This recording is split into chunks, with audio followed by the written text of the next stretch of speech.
അള്ളാഹു അറിയും പോലെ അറിയുന്നവരില്ല, അള്ളാഹു കാണും പോലെ കാണുന്നവരില്ല, അള്ളാഹു കേൾക്കും പോലെ കേൾക്കുന്നവരില്ല. കാഴ്ചയും അങ്ങനെ തന്നെയാണ്. നമ്മുടെ കാഴ്ചയെല്ലാം പരിമിതമാണ്, വ്യവസ്ഥകളുടെ ഉള്ളിലാണ്. അള്ളാഹു നിശ്ചയിച്ച കണ്ണ്, ഓരോ ജീവിക്കും അള്ളാഹു വെച്ച കണ്ണിന് ഓരോ സിസ്റ്റമുണ്ട്.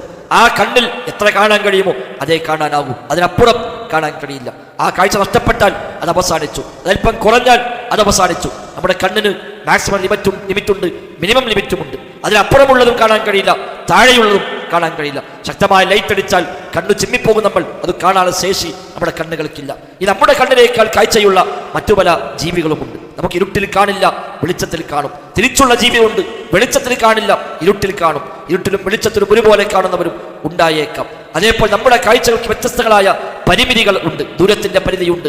അതേപോലെ അതിൽ പെടുന്ന വസ്തുക്കളുടെ അനുസരിച്ച് പരിമിതിയുണ്ട്. എല്ലാ വസ്തുക്കളും നമ്മുടെ കണ്ണിൽ പെടുന്നില്ല. ഇവിടെയുള്ള വ്യത്യസ്തമായ ഇനങ്ങൾ, വ്യത്യസ്തമായ പൊടിപടലങ്ങൾ നമ്മുടെ കണ്ണിൽ പെടുന്നില്ല.